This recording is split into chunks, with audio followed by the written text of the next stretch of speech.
Hello student, welcome to my YouTube channel Biologicity. In this video, we'll study sample question paper of class 12 biology for the session 2024-2025. In my previous video, we have already discussed section A of this question paper in which total 16 questions were there, 1 marks each. In this video, we'll discuss section B which has 5 questions of 2 marks each. Section A already discuss कर चुके हैं हम लोग. आज हम लोग इस video में section B को discuss करेंगे जिसमें total 5 questions है और 2 marks each. Start करते हैं अपने section B से. Here is the question number 17.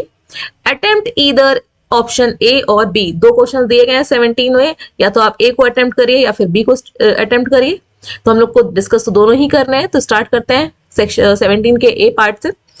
A blood test reported negative for HCG. The full form of HCG is human chorionic gonadotropin.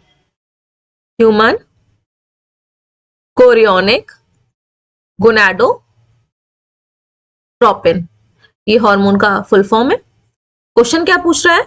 What does negative HCG imply? Negative HCG का मतलब क्या है? And name the tissue which produces HCG. जो HCG produce होता है वो tissue है जो प्रोड्यूस करता है, उस टिश्यू का नाम है प्लेसेंटा. प्लेसेंटा वो टिश्यू है जो डेवलपिंग फीटस को यूट्रस की जो इनर मोस्ट लेयर है एंडोमेट्रियम जिसका नाम है उससे कनेक्ट करता है. सो प्लेसेंटा क्या है? जो डेवलपिंग फीटस है,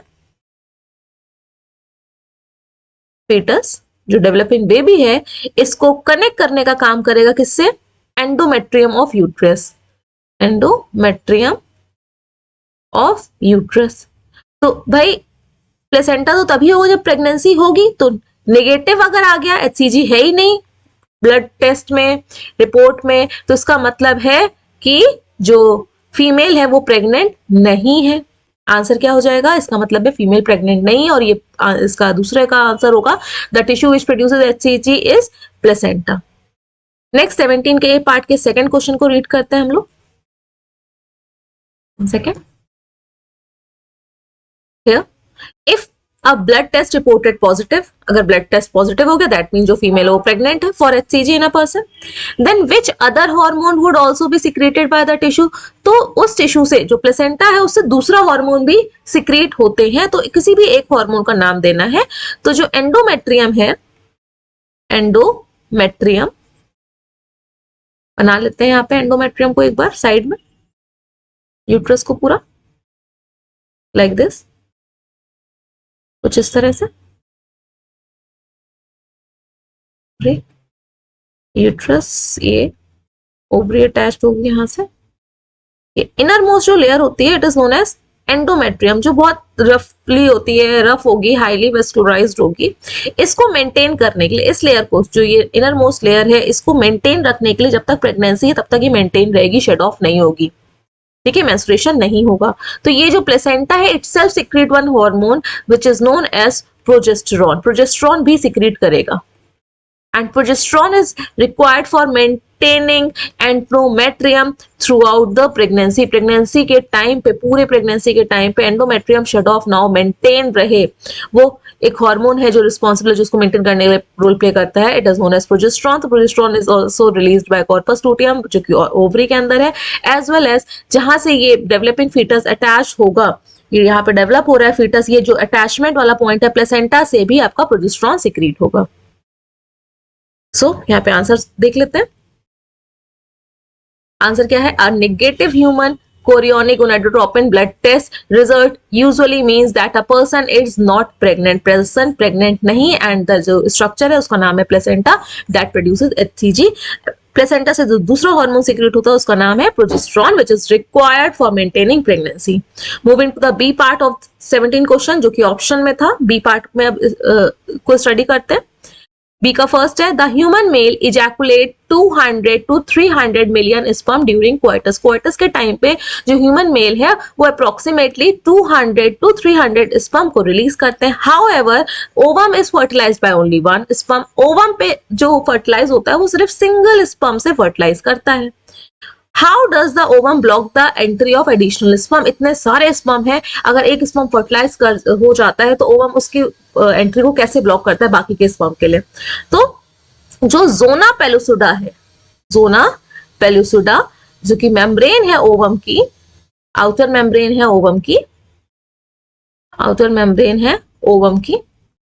जैसे ही इसमें फर्स्ट एक स्पर्म एंटर करता है, कोई भी एक स्पर्म एंटर करेगा, तुरंत ही आपका जोना पेलिसुडा की जो परमेबिलिटी है, जोना पेलिसुडा की जो परमेबिलिटी है वो चेंज हो जाएगी, जो नेचर है वो चेंज हो जाएगा और ये आपका इम्परमिएबल हो जाएगी for other sperm, impermeable for other sperm, जिसको हम लोग कॉर्टिकल रिएक्शन भी या फिर जोनल रिएक्शन भी बोलते हैं।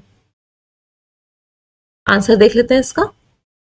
Here, as soon as the first sperm enter the ooplast, the zona pellucida जो कि outermost layer है ovum की, chemically changes and become impermeable for other sperm. This is called cortical reaction or zonal reaction. Moving to next question. All copulations will not lead to fertilization. Why?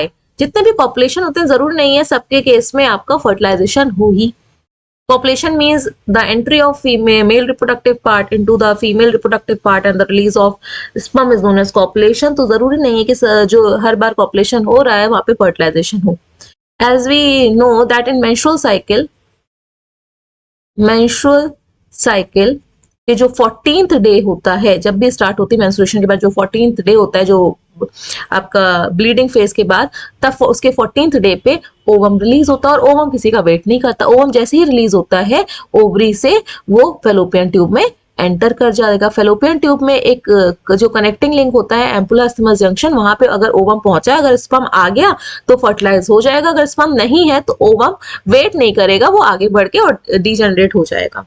सी, तो अगर ovum उस जगह है ही नहीं या फिर वहां तक स्पर्म पहुंच ही नहीं पाए तो फर्टिलाइजेशन नहीं होगा। इस डायग्राम से हम समझते हैं। यहाँ पे देखिएगा, ये ओवरी थी, ओवरी में 14th डे पे क्या हुआ, एग रिलीज हुआ और यहाँ इस जगह पे ये एम्पुला इस्थमस जंक्शन जो होता है, क्या एम्पुला रीजन आप बोल सकते हो या फिर आप एम्पुला इस्थमस जंक्शन भी बोल सकते हो, वहां पे अगर ओवम पहुंच गया है और स्पर्म अवेलेबल है तभी आपका फर्टिलाइजेशन होगा, अदरवाइज फर्टिलाइजेशन नहीं होगा। तो आंसर को रीड करते हैं यहाँ पे। Not all copulation lead to fertilization because the sperm and ovum must be transported simultaneously to ampullary isthmus junction. दोनों एक साथ उस जगह पे होने चाहिए, अदरवाइज आपका फर्टिलाइजेशन नहीं होगा। तो दोनों एक साथ कहाँ पे, किस जंक्शन पे, ampullary isthmus junction of the fallopian tube. Next question, question number 18, attempt either option A और बी। यहाँ पे भी दो क्वेश्चन दिए गए हैं, ऑप्शन यहाँ पे आपको दिए गए हैं। ए क्वेश्चन को रीड करते हैं। The schematic representation given below shows a DNA strand, DNA strand यहाँ पे शो हो रहा है, and 2 types of mutation in the DNA strand. DNA strand में 2 टाइप के म्यूटेशन को शो किया गया है। बट अगर हम यहाँ पे इसके स्ट्रक्चर को देखते हैं, it is not a DNA strand, it is a mRNA। ये mRNA because we already know कि in RNA uracil is present। अगर आप देख रहे होगे, आपको यूरेसिल दिख रहा होगा, तो it is mRNA। mRNA का यहाँ पे सीक्वेंस दिया गया है, ठीक है। तो mRNA का दिया गया ओरिजिनल स्ट्रैंड, टेम्पलेट स्ट्रैंड, और उसमें म्यूटेशन हो चुका होगा डीएनए में, जिसकी वजह से आपका डीएनए में चेंजेस होंगे। तो म्यूटेशन 1 हुआ होगा डीएनए में, तो आपको ये वाला mRNA बना होगा, और यहाँ पे टेम्पलेट स्ट्रैंड में अगर म्यूटेशन 2 है तो आपको ये वाला mRNA बना होगा। तो इन दोनों को ही स्टडी करना है, कोई बात नहीं। इसके क्वेश्चंस को पहले रीड करेंगे फिर इसको स्टडी करेंगे। तो पहला क्वेश्चन पूछा है, identify the type of mutation exhibit in first and second. First वाले में कौन सा टाइप का म्यूटेशन है, सेकंड वाले में कौन सा टाइप का म्यूटेशन है। तो पहले हम ये जान लें म्यूटेशन होता क्या है। Any sudden change in the sequence of a gene या in the sequence of nitrogenous bases of DNA और gene और mRNA is known as mutation। Mutation के बहुत सारे रीजन हो सकते हैं, तो सडन चेंज या किसी वजह से डीएनए के जीन के सीक्वेंस में चेंज आ रहा है, that is known as mutation. तो म्यूटेशन 1 में हम देखते हैं क्या पैटर्न फॉलो हो रहा है। सी, हम लोग को कंपेयर करना पड़ेगा ओरिजिनल वाले से। यहाँ पे ए है म्यूटेशन, यहाँ पे भी ए है, नो चेंज। यहाँ पे यू है, यहाँ पे भी यू है, नो चेंज। यहाँ पे जी है, यहाँ पे भी जी है, नो चेंज। यहाँ पे सी है, बट इसके प्लेस में यहाँ पे ए है। सी के प्लेस पे इस जगह पे क्या प्रेजेंट है, ए प्रेजेंट है। तो एक तो पॉइंट ये हो गया म्यूटेशन का। नेक्स्ट, ए है, again same A, G same A same, C same A same, again same uracil cytosine same, uracil same. इस तरह से हमें पूरे original template as well as जो आपका म्यूटेटेड वन है उसको पूरे को रीड करना पड़ेगा। तो हमें जो आइडेंटिफाई हुई, एक लोकेशन आइडेंटिफाई हुई है जहां पे सी होना चाहिए था, बट म्यूटेशन की वजह से उस जगह पे क्या आ गया है, ए आ गया है। तो इस टाइप की म्यूटेशन को हम बोलते हैं सब्स्टिट्यूशन म्यूटेशन। तो म्यूटेशन जो 1 है वो क्या शो कर रहा है, सब्स्टिट्यूशन म्यूटेशन को शो कर रहा है। सब्स्टिट्यूट आ गया, ए के प्लेस पे क्या आ गया है, सी के प्लेस पे ए आ गया है।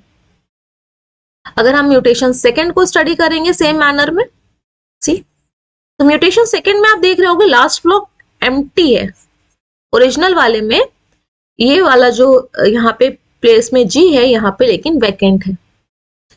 इसका मतलब है इस पूरे में से कोई ना कोई एक नाइट्रोजनस बेस डिलीट हुआ है। और हमें पता है कोडॉन्स को हम लोग 3-3 के सेट में रीड करते हैं। 3 के सेट में हम लोग कोडॉन्स को रीड करेंगे। तो अगेन हम लोग कंपेयर करते हैं पूरे ओरिजिनल वाले को और म्यूटेटेड सेकंड वाले को। ए यू यू जी जी, यहाँ पे सी है बट इस जगह पे सी नहीं है। लेकिन अगर आप आगे देखते हैं, ये ए है, ये भी ए है, ये जी है, ये भी जी है, ये ए है, ये भी ए है। इसका मतलब यहाँ से सी डिलीट हुआ है। इस जगह पे सी होना चाहिए था बट सी नहीं है, साइटोसिन नहीं है। बाकी का मैच करेगा, ये सी है, ये भी सी है, ये ए है, ये भी ए है, U U C C, U U U U A G G, और last one is vacant because of the deletion of cytosine. ये साइटोसिन डिलीट हो गया है इसके भी, इसलिए हम बोलेंगे deletion mutation. Second one is known as mutation, second is known as deletion mutation.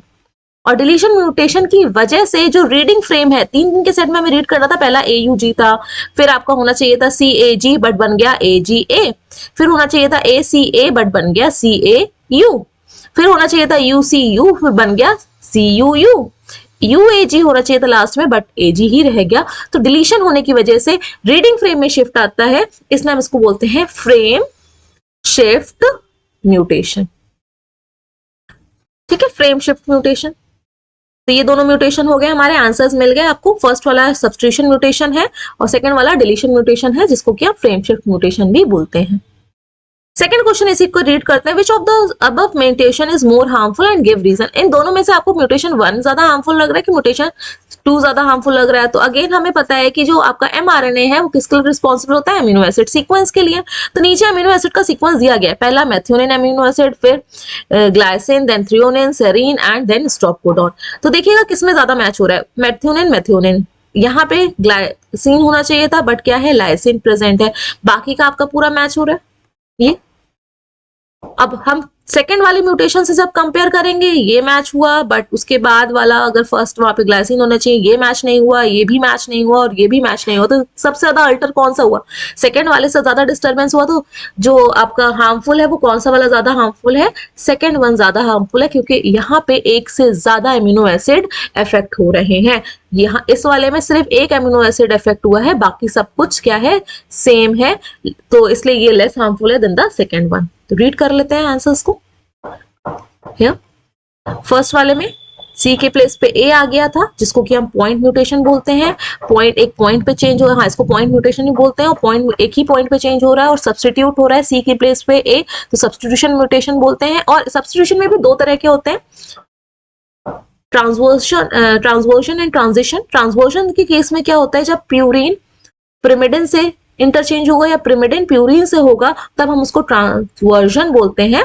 और अगर प्यूरिन का प्यूरिन से होता है, ए का जी से होगा और या फिर टी का सी से होगा, तब हम उसको ट्रांजिशन म्यूटेशन बोलते हैं। इतना डिटेल में है नहीं, आपको सिर्फ पॉइंट म्यूटेशन, सब्स्टिट्यूशन म्यूटेशन याद रखना है। Second one is known as frame shift mutation, जिसका एक टाइप है deletion mutation. Frame shift, reading frame में चेंजेस आ गए थे, पूरा 3-3 के सेट में पूरा चेंज हो गया था। जो ओरिजिनल था ये वाला ऊपर वाला रीडिंग फ्रेम, ये नीचे रीडिंग फ्रेम में एक सी की डिलीट होने की वजह से पूरा का पूरा चेंज हो गया, इसलिए हम इसको क्या बोलते हैं, फ्रेम शिफ्ट या फिर डिलीशन म्यूटेशन।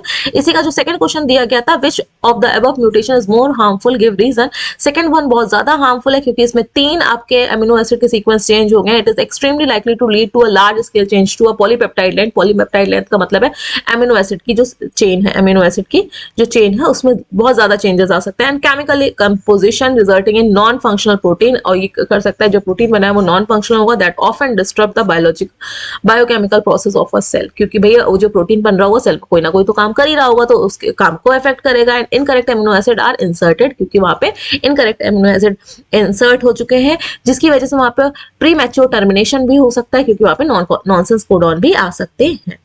तो ये था 18 का फर्स्ट पार्ट। 18 के सेकंड पार्ट जो कि ऑप्शन में दिया गया था, ये सेकंड वन B1, इसको हम लोग रीड करते हैं। Given below is a schematic representation of mRNA. यहाँ पे एमआरएनए दिया गया है, कौन से डायरेक्शन में दिया गया है, 5' to 3' डायरेक्शन में दिया गया है, पोलैरिटी में दिया गया है। तो क्वेश्चन क्या पूछ रहा है, इन the above sequence identify the translational unit in mRNA. बहुत ही इजी है, हमें पता है कि जो स्टार्ट कोडॉन होता है वो कौन सा होता है, AUG, और जो स्टॉप कोडॉन होते हैं वो 3 होते हैं, कोई भी एक आ जाएगा तो आपका ट्रांसलेशन स्टॉप हो जाएगा।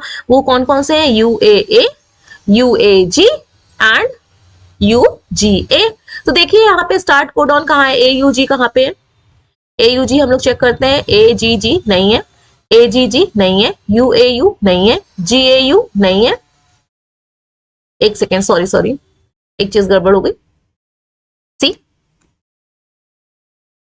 हमें AUG को आइडेंटिफाई करना, 3 को नहीं, कहीं पे भी जहां से AUG स्टार्ट होगा वहां से स्टार्ट करना है। तो ये AUG इस जगह से स्टार्ट है, AUG, और यहां से स्टार्ट हो गया, और स्टॉप कहां पे हो रहा है, जहां पे इन तीनों में से कोई भी एक कोडॉन होगा। तो आप देख रहे होगे इस जगह पे UAA मिल गया है। तो जो अबव सीक्वेंस है, हमें ट्रांसलेशन यूनिट क्या हो जाएगी, AUG, AUC, UCG and UAA। सिर्फ इतना ही ट्रांसलेट होगा, इसका ही एमिनो एसिड सीक्वेंस बनेगा, पॉलीपेप्टाइड बनेगी। आई होप ये आपको समझ में आ गया। AUG को आपको आइडेंटिफाई करना, इन तीनों में से कोई भी एक पहले नंबर पे स्टार्टिंग में जहां पे UAA या फिर UAG या UGA आ जाएगा वहां पे स्टॉप हो जाएगा। अब इसके आगे या पीछे, भाई AUG के पहले जो रीजन दिया रहता है और जो UAA के बाद में दिया गया है, इनको बोलते हैं अनट्रांसलेटेड रीजन, UTR। इसका कोई भी ट्रांसलेशन नहीं होगा, ट्रांसलेशन मतलब प्रोटीन नहीं बनेगा, अनट्रांसलेटेड रीजन। तो क्वेश्चन पूछ रहा है, where are UTRs found, UTRs कहां पे मिलते हैं, इसके स्टार्टिंग में और mRNA के जो ट्रांसलेशन यूनिट है उसके लास्ट में ये प्रेजेंट होते हैं, डेफिनेटली प्रेजेंट होंगे। और इनका सिग्निफिकेंस क्या है, इंपॉर्टेंस क्या है, ये बहुत ज्यादा रोल प्ले करते हैं इस mRNA की स्टेबिलिटी को मेंटेन करने के लिए। स्टेबिलिटी को मेंटेन करेंगे, साथ ही साथ जीन कब एक्सप्रेस होना है या फिर नहीं होना है, तो जीन एक्सप्रेशन को कंट्रोल करेंगे, कब ट्रांसलेशन होगा, कहां से होगा ट्रांसलेशन, कहां तक होगा ट्रांसलेशन। तो स्टेबिलिटी एंड जीन एक्सप्रेशन को कंट्रोल करते हैं। आंसर्स को रीड करते हैं। क्वेश्चन क्या था पहला इसका, in the above sequence identify the translation unit, जो है AUG, AUC, UCG and UAA, already discuss हो चुका है।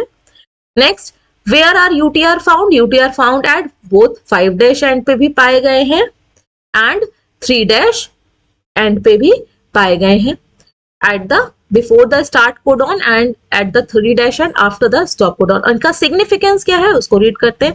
The untranslated region in mRNA is significant because it plays a crucial role in regulating gene expression, gene expression को regulate करने के लिए, भाई कैसे होगा, कहाँ होगा, कब होगा, and as well as mRNA की स्टेबिलिटी को भी इफेक्ट करता है। दैट मींस हम बोल सकते हैं ट्रांसलेशन एफिशिएंसी को इफेक्ट करेगा। इतना ही आंसर लिखोगे काफी है आपका, पूरे के पूरे मार्क्स मिलेंगे। बट आगे का रीड कर लेते हैं थोड़ा सा extra content. Sub cellular localization despite of not being translated into protein itself, ये जो UTR है ट्रांसलेट नहीं होगा लेकिन फिर भी एसेंशियल है, essentially acting as a control centre for how much protein is produce. ये बताएगा कि भैया कहां से कितना प्रोड्यूस होना है फ्रॉम अ स्पेसिफिक mRNA, कितना प्रोटीन प्रोड्यूस होगा। Moving to next question, question number 19, 17, 18 हम लोग डिस्कस कर लिए, दोनों के दो पार्ट थे, दोनों ऑप्शंस में दिए गए थे। अब 19 में पार्ट डिस्कस करते हैं जिसमें कि सिंगल है और no option is given. Question number 19 में, given below is the relationship between the HIV levels in the blood and helper T cells count in percent detected with AIDS. भाई ये diagram था, क्वेश्चन के नीचे दिया था, मैंने साइड में प्लेस कर दिया है। तो यहाँ पे रिलेशनशिप दी गई है, किसके बीच में दी गई है, HIV वायरस जो है और हेल्पर T cells। हमें पता है कि जो HIV वायरस है वो किसको डैमेज करता है, डिस्ट्रॉय करेगा या किल कर सकता है, helper T cells, helper T cells। और ये T cells बहुत ज्यादा रोल प्ले करते हैं एक्वायर्ड इम्यूनिटी में, एक्वायर्ड इम्यूनिटी में। तो ये रिलेशनशिप दी गई है एक पर्सन की जिसमें कि वो जिससे सफर कर रहा है एचआईवी से। Study the relationship and answer the question that follows. Study करनी है। देखिएगा आपका जो ब्लू लाइन है वो वायरस को शो कर रहा है। देखिए जब वायरस का अमाउंट ज्यादा हुआ, पहले कम था यहाँ पे नीचे, जब कम था तो हेल्पर टी सेल का लेवल क्या था, ज्यादा था। जब वायरस ज्यादा हुआ तो हेल्पर टी सेल का काउंट कम हुआ। जब हेल्पर टी सेल का काउंट ज्यादा हुआ तो वायरस का जो नंबर है वो कम हो गया। फिर अगेन वायरस का नंबर ज्यादा हुआ, देखिए ज्यादा हो रहा है, तो हेल्पर टी सेल का नंबर क्या हो रहा है, कम हो रहा है। ये देखिए नीचे की तरफ रेड लाइन आ रही है और टाइम के साथ। तो अब क्वेश्चन को रीड करेंगे। क्वेश्चन क्या कह रहा है, what kind of relationship is observe in the virus level and the immune response after some days of initial infection. Initial infection के बाद वायरस और इम्यून रिस्पॉन्स में क्या रिलेशन है।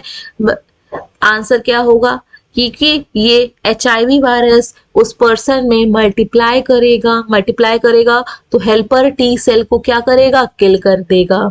अब ये किल हो गई बेचारी, ये किल हो गई। और ये जो करती हैं रोल प्ले, वो किसमें करती हैं, इम्यूनिटी में रोल प्ले करती हैं। एक्वायर्ड इम्यूनिटी बहुत ज्यादा इंपॉर्टेंट इम्यूनिटी है हमारी। तो जब हेल्पर टी सेल ही नहीं है तो आपकी बॉडी में इम्यूनिटी ही नहीं होगी, और इम्यूनिटी नहीं है तो आपकी बॉडी क्या हो जाएगी, प्रोन हो जाएगी डिजीजेस के लिए, प्रोन हो जाएगी डिजीजेस के लिए। भाई सपोज आपके घर में बहुत ढेर सारा सोना पड़ा हुआ है और उसमें लॉकर में नहीं रखा है, ताला ही नहीं है। जब सिक्योरिटी सिस्टम ही नहीं है तो कोई भी आएगा आपके घर में, जो चोर नहीं भी होगा उसको भी चोर बनने में मजबूर हो जाएगा। सेम मैनर में यहाँ पे ये फंक्शन होता है। एचआईवी वायरस क्या करता है, इम्यून सिस्टम को खत्म कर देता है, आपके हेल्पर टी सेल को खत्म कर दिया। तो आपकी बॉडी में जब सिक्योरिटी नहीं है तो कहीं पे भी जाएंगे भाई, जल्दी से जल्दी जो भी इन्फेक्शन हुआ है आप उसके एनकाउंटर हो जाएगा, आपको डिजीज हो जाएगी, तो इम्यून सिस्टम वीक होगा। नेक्स्ट क्वेश्चन क्या दे रहा है, does it completely clear the virus from the body permanently. No, clear नहीं होगा। क्यों, क्योंकि आपकी बॉडी में हेल्पर टी सेल्स क्या हो चुकी हैं, खत्म हो चुकी हैं और एक्वायर्ड इम्यूनिटी कम हो गई। तो आंसर्स को रीड करते हैं अब हम। As the acquired immune response gears up, there is a reciprocal relationship between virus in the blood and helper T cells level. जो helper T cells हैं वो कम हो जाएंगी जैसे जैसे वायरस का जो नंबर है वो बढ़ेगा बॉडी में। As the level of T helper cell rises, the virus level decline. जैसे कि helper T cells का ये राइज करेगा तो वायरस का जो काउंट है वो डिक्लाइन करेगा।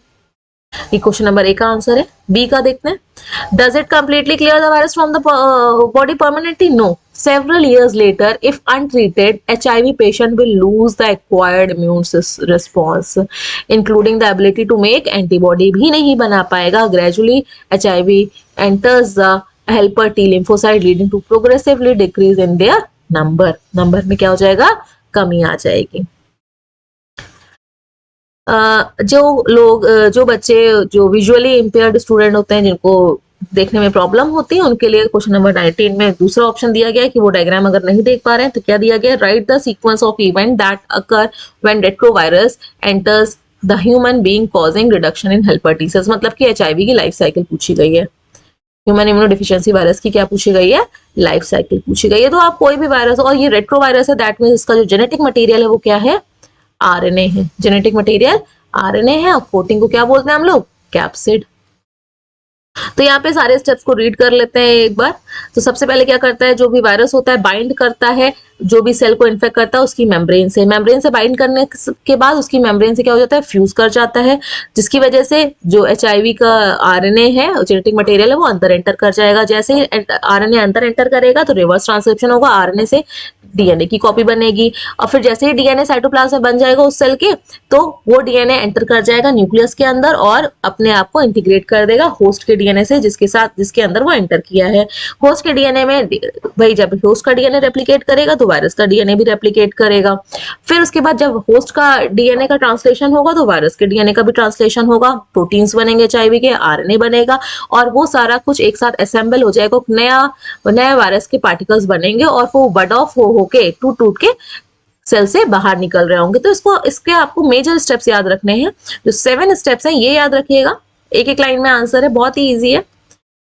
बाइंडिंग होगी, पहले मेम्ब्रेन से बाइंड होगा, फिर फ्यूजन होगा, रिवर्स ट्रांसक्रिप्शन, डीएनए आरएनए से डीएनए बनेगा, वो जो डीएनए एंटर कर जाएगा होस्ट के न्यूक्लियस के अंदर, वहां पे डीएनए के साथ अटैच हो जाएगा, रेप्लिकेट करेगा, फिर आपका ट्रांसलेशन और ट्रांसक्राइब होगा, असेंबली हो जाएगी और फिर बट ऑफ हो जाएगा। तो यहाँ पे डायग्राम में देखिएगा, ये आपका वायरस था, अटैच हुआ, अटैच होने के बाद ये जो होस्ट की मेम्ब्रेन है कुछ इस तरह से फ्यूज होता है। सपोज ये होस्ट की मेम्ब्रेन थी, पहले ये वायरस क्या किया, अटैच किया, यहाँ पे अटैच होने के बाद ये फ्यूज करता है, तो फ्यूजन का मैनर कुछ इस तरह से होगा, ये एंड दोनों की मेम्ब्रेन क्या हो गई, फ्यूज हो गई। फ्यूज होने के बाद भाई एंटर कौन करेगा इसके अंदर, आरएनए। आरएनए जो होता है वो साइटोप्लाज्म में एंटर कर जाता है, ये देखिए यहाँ पे लिखा हुआ है वायरल आरएनए, वायरल आरएनए। अब वायरल आरएनए गया तो इसकी कौन सी कॉपी बनेगी भैया, डीएनए बनेगा, तो इससे डीएनए बन गया, डीएनए जिसको हम लोग क्या बोलते हैं, रिवर्स ट्रांसक्रिप्शन, यहाँ पे लिखा हुआ है। डीएनए बनने के बाद ये डीएनए कहाँ पे एंटर कर जाता है, होस्ट के न्यूक्लियस के अंदर। चलो बना लेते हैं, ये पूरा सेल थी, इसके न्यूक्लियस के अंदर डीएनए था, ये इसका डीएनए, तो अब ये इसके अंदर होस्ट के सेल के अंदर एंटर कर गया और वहां पे इंटीग्रेट कर गया, इंटीग्रेशन। इसके अंदर ये होस्ट का पूरा डीएनए था, इसमें बीच में कहीं पे जाके ये वायरस का डीएनए ऐड हो गया। अब वायरस का डीएनए है तो उसका कॉपी बन गई, डबल डबल कॉपी बन गई, वायरस की भी कॉपी बनी और होस्ट की भी कॉपी बनी। फिर इसका ट्रांसलेशन ट्रांसक्राइब हुआ और यहाँ पे प्रोटीन बन गया, पार्टिकल्स असेंबल हो गए, virus particle, DNA, virus particle, उसका डीएनए, वायरस पार्टिकल, डीएनए, और इससे ये इस तरह से बड ऑफ होके बाहर की साइड निकल जाएगा। यहाँ पे ये बडिंग ऑफ होगा और ये पूरा पार्टिकल बाहर आ जाएगा। तो ये सारे आंसर्स थे इसके स्टेप्स थे इसकी मशीनरी में। Next question, question number 20, a culture plate of lactobacillus shows blue coloured colonies and colourless colonies. एक हम लोगों ने क्या किया, एक प्लेट ली, पेट्री डिश ली, ग्लास की पेट्री डिश होती है, इस पेट्री डिश में हमने न्यूट्रिएंट मीडियम दिया। न्यूट्रिएंट मीडियम क्या होगा, जो खाना पीना है, न्यूट्रिएंट्स हैं जो बैक्टीरियल ग्रोथ के लिए, कौन से बैक्टीरिया, लैक्टोबैसिलस के लिए इंपॉर्टेंट है। इस मीडियम में हमने एक सब्सटेंस को ऐड किया जिसका नाम था एक्स गैल, जो कि क्रोमोजेनिक सबस्ट्रेट है। एक सबस्ट्रेट को ऐड किया इस मीडियम में जिसका नाम है एक्स गैल। ठीक, ये जो एक्स गैल जो है क्रोमोजेनिक सबस्ट्रेट है, क्रोमोजेनिक सबस्ट्रेट। अब हमें ये स्क्रीनिंग का प्रोसेस है, हमें सेलेक्ट करना है कि कौन से बैक्टीरिया के अंदर, लैक्टोबैसिलस के अंदर हमारा जीन ऑफ इंटरेस्ट गया है। तो हमारे पास 3 तरह के बैक्टीरिया में मिलते हैं बायोटेक्नोलॉजी में, रिकॉम्बिनेंट डीएनए टोपोलॉजी में। एक्सएल के साथ इसी मीडियम में हमने एम्पलीसिलिन को भी ऐड किया है। एम्पलीसिलिन ये एंटीबायोटिक है जो बैक्टीरिया को किल करती है, इट इज एंटीबायोटिक, ये बैक्टीरिया को किल करेगी। तो हमारे पास 3 तरह के बैक्टीरिया जो हमने रिकॉम्बिनेंट डीएनए में बनाए हैं, यूज किए हैं, वो कौन कौन से हैं। एक जिसमें कि प्लाज्मिड जो गया है वो नॉन रिकॉम्बिनेंट प्लाज्मिड गया है, जिसमें कोई भी चेंज हुआ ही नहीं, हमारा जीन ऑफ इंटरेस्ट आया ही नहीं है। तो प्लाज्मिड तो गया है, प्लाज्मिड एंटर हुआ है, इसको बोलेंगे हम ट्रांसफॉर्म्ड बैक्टीरिया। ये ट्रांसफॉर्म तो हो गया क्योंकि प्लाज्मिड एंटर कर गया, बट कैसे हुए हैं, but with non recombinant plasmid, non, नया कॉम्बिनेशन नहीं बना, नॉन रिकॉम्बिनेंट प्लाज्मिड। दूसरे वाले में प्लाज्मिड गया ही नहीं है, तो ये कैसे होंगे, नॉन ट्रांसफॉर्म्ड, जैसे थे वैसे ही बैक्टीरिया रहेंगे। और हमें एक कुछ टाइप के ऐसे मिलते हैं जिसमें कि प्लाज्मिड भी गया है, और प्लाज्मिड वो वाला गया है जिसमें कि हमारा जीन ऑफ इंटरेस्ट है, जीन ऑफ इंटरेस्ट भी ऐड होके गया है। तो ये कैसा ट्रांसफॉर्म्ड है, ये ट्रांसफॉर्म्ड बैक्टीरिया है, transformed bacteria with recombinant plasmid, इसमें रिकॉम्बिनेंट प्लाज्मिड एंटर हुआ है। अब अगर हम तीनों ही टाइप के बैक्टीरिया को इस प्लेट पे ग्रो कराते हैं, इस गिवन प्लेट पे ग्रो कराया, तो ये जो नॉन ट्रांसफॉर्म्ड वाले हैं ये ग्रो नहीं कर पाएंगे, क्योंकि ये एम्पलीसिलिन जो एंटीबायोटिक इसमें प्रेजेंट है उसकी ये एम्पलीसिलिन जो एंटीबायोटिक प्रेजेंट है ये इस बैक्टीरिया को किल कर देगी, क्योंकि इसमें प्लाज्मिड नहीं है, और प्लाज्मिड जो हमने इसको दिया है इसके पास एंटीबायोटिक रेजिस्टेंस जीन है। इस प्लाज्मिड के पास भी एम्पलिसिलिन को रेजिस्ट करने वाला जीन है, जो कि एम्पलिसिलिन के एक्टिविटी को, इफेक्ट को क्या कर देगा, खत्म कर देगा, किल नहीं हो पाएगा। और इस प्लाज्मिड के पास भी एम्पलिसिलिन रेजिस्टेंस जीन है, तो दोनों ही ग्रो करेंगे इस प्लेट पे, दोनों ही। ये वाला तो नहीं करेगा, ये तो ग्रो ही नहीं कर पाएंगे, बाकी के जो दो ग्रो करेंगे, ट्रांसफॉर्म्ड वाले भी करेंगे और नॉन ट्रांसफॉर्म्ड वाले भी करेंगे। और ये हमें नेकेड आई से देख नहीं पाएंगे, तो हमें कलर दिखता है। कुछ हमें बैक्टीरिया जहाँ पे ग्रो हो रही होगी, कॉलोनी बैक्टीरिया एक साथ ग्रो होते हैं ना, एक स्पॉट, उसको कॉलोनी बोलते हैं। तो कुछ हमें व्हाइट कलर की कॉलोनी मिलेगी और कुछ हमें ब्लू कलर की कॉलोनी मिलेगी। सो व्हाइट और ब्लू किस पैटर्न में मिल रहा है उसको स्टडी करेंगे। देखिएगा, ये जो था वेक्टर हमने यूज किया था वो ये वाला था। अभी हमने जो सेल के अंदर डाला था ना, तो मान लिया ये वाला था। इस सेल को बना देते हैं, बैक्टीरियल सेल को इस तरह से कवर कर देते हैं, ठीक है। अब जो ये लैक्सेट जीन है, ये पूरा जीन है, ब्लू कलर से जो हाईलाइटेड है ना, ये पूरा ये जीन, ये लैक्सेट जीन एक कोड करता है एक एंजाइम को जिसका नाम है बीटा गैलेक्टोसाइडेज।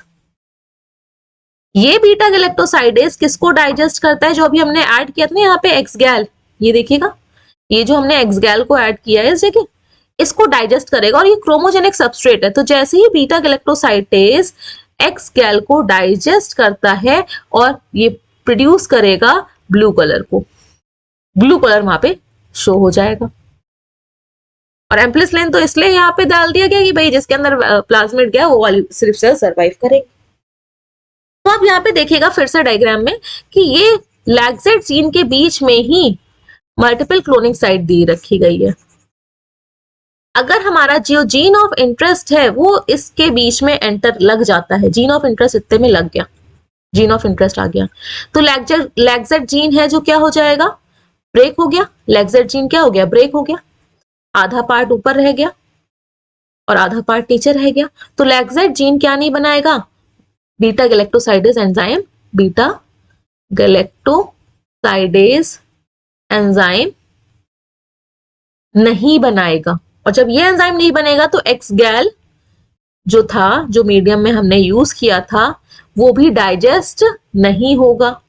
और जब एक्सगैल डाइजेस्ट नहीं होगा तो ब्लू कलर भी प्रोड्यूस नहीं होगा, ब्लू कलर भी नहीं प्रोड्यूस होगा। तो हमें कौन से वाले सिलेक्ट करने पड़ेंगे, व्हाइट वाले कि ब्लू वाले?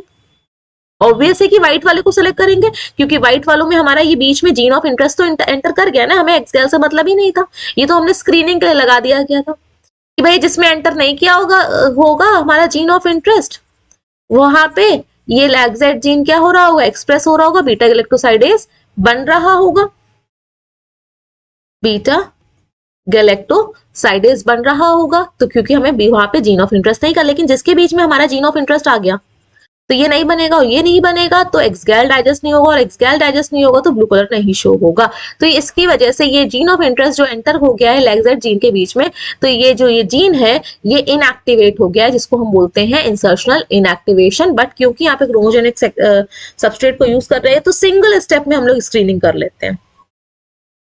क्वेश्चन को रीड करते हैं फिर से एक बार। A culture plate of lactobacillus shows blue coloured colonies and colourless colonies, explain the principle involved in the formation of such variance of the colour. भाई हमें ये बताना है कि इतना वेरिएशन क्यों आया है, कुछ व्हाइट आई है कुछ ब्लू आई है, ऑलरेडी मैंने पूरा डिस्क्राइब कर चुका है कि भाई जो प्लाज्मिड हमने यहाँ पे यूज किया था, एक बार हम लोग फिर से इसको देखिए, जो हमने प्लाज्मिड यूज किया था वो क्या था, जिसमें कि आपका बीच में लैक्सेट का जीन था, दूसरा प्लाज्मिड था उसमें भी लैक्सेट का जीन था, और इधर एक साइड एंटीबायोटिक रेजिस्टेंस जीन था एम्पलिसिलिन, ये एम्पलिसिलिन रेजिस्टेंस जीन, एम्पलिसिलिन रेजिस्टेंस जीन, तो जिसमें ये एंटर होगा वही वाले सरवाइव करेंगे। और ये लैक्सेट जीन, ऊपर वाले में हमारा जीन ऑफ इंटरेस्ट एंटर नहीं किया सपोज, तो लैक्सेट क्या बनाएगा, बीटा गैलेक्टोसाइडेज एंजाइम, ये किसको डाइजेस्ट कर देगा, एक्सगैल को, और क्या कलर प्रोड्यूस करेगा, ब्लू कलर। बट सपोज उस वेक्टर में इसमें कि हमारा जीन ऑफ इंटरेस्ट एंटर कर गया, माना कि इसके बीच में जीन ऑफ इंटरेस्ट एंटर कर गया, तो लैक्सेट क्या हो गया, इनएक्टिवेट हो गया because of this insertion, inactivate हो गया। अब एक्सगैल नहीं बनेगा, sorry beta galactosidase, sorry beta galactosidase enzyme नहीं बनेगा, और बीटा गैलेक्टोसाइडेज नहीं बनेगा तो एक्सगैल डाइजेस्ट नहीं होगा और ब्लू कलर जो है वो प्रोड्यूस नहीं होगा। तो ये व्हाइट कलर वाले बैक्टीरिया को हमें सेलेक्ट करना होगा। See, आंसर को रीड कर, the variance in a colour of colonies on lactobacillus culture plate with some apparent glue and other colorless is due to the use of different media containing chemical indicator that reacts differently based on the metabolic activity of the bacteria. The blue color indicate lactobacillus strain produce a specific metabolic product which react with the indicator, while the colorless colony do not produce this product, hence showing no color change. तो आपको पूरा ये explain कर दीजिएगा कि जो जिसमें कि आपका व्हाइट कलर है वहां पे जो लैक्सेटजीन है वो इंटरप्ट हो चुका है, और जो ब्लू कलर है उसमें लैक्सेटजीन इंटरप्ट नहीं हुआ है तो ब्लू कलर प्रोड्यूस कर रहा है। इस तरह से ये प्लेट दिखती है ब्लू एंड व्हाइट स्क्रीनिंग में। Next question, question number 16, attempt either A और बी। यहाँ पे भी ऑप्शन दिए गए, 17 में दिया था ऑप्शन, 18 में दिया था एंड 21 में ऑप्शन दिया गया है। ए वाला क्या है, it was estimated that if an evergreen forest has GPP gross primary productivity, total primary productivity कितनी है 400 joule per metre square per day, इतनी प्रोड्यूस होती है, and 150 joule per metre square per day worth of carbon dioxide flow of that forest. उस forest से इतनी आपकी 150 joule per metre square per day इतनी लॉस होती है और इतनी प्रोड्यूस होती है। तो कार्बन डाइऑक्साइड है, that mean it is representing respiration.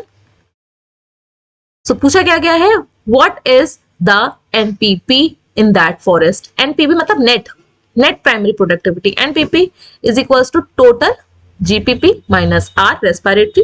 तो एनपीपी कैसे निकालेंगे, यहाँ पे टोटल 400 है minus 150 joule per metre square per day, कितना आ जाएगा आपका 250 joule per metre square per day, इतना एनपीपी आपका उस फॉरेस्ट की होगी। Next question, explain why pyramid of energy must always upright.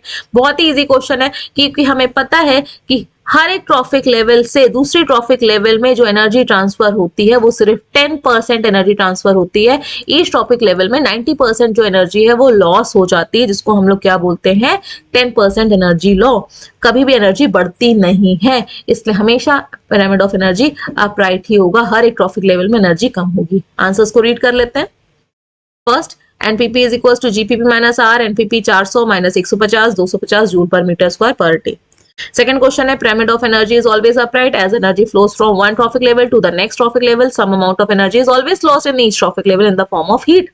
Heat के form में loss होती है, therefore pyramid of energy is always upright and can never be inverted. Moving to the next part of this question, B part option में जो दिया गया था, assume that GPP of forest A, GPP of forest B and GPP of forest C, तीन forest है, दोनों सबका GPP क्या है, GPP of A is equals to GPP of B is equals to GPP of C, P है, ये सबका equal है, बट सबका नेट प्राइमरी प्रोडक्टिविटी डिफरेंट है।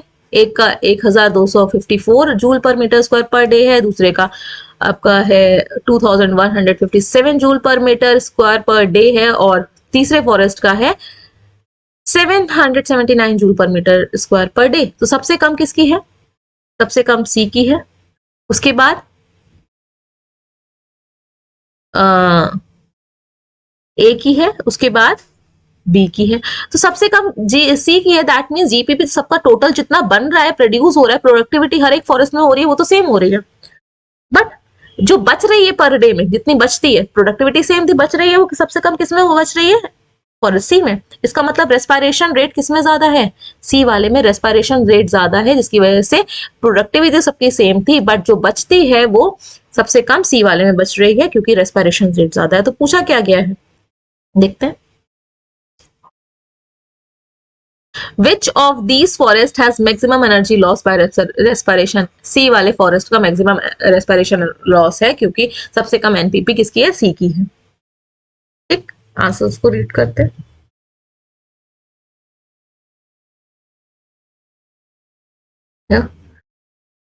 एक सेकेंड,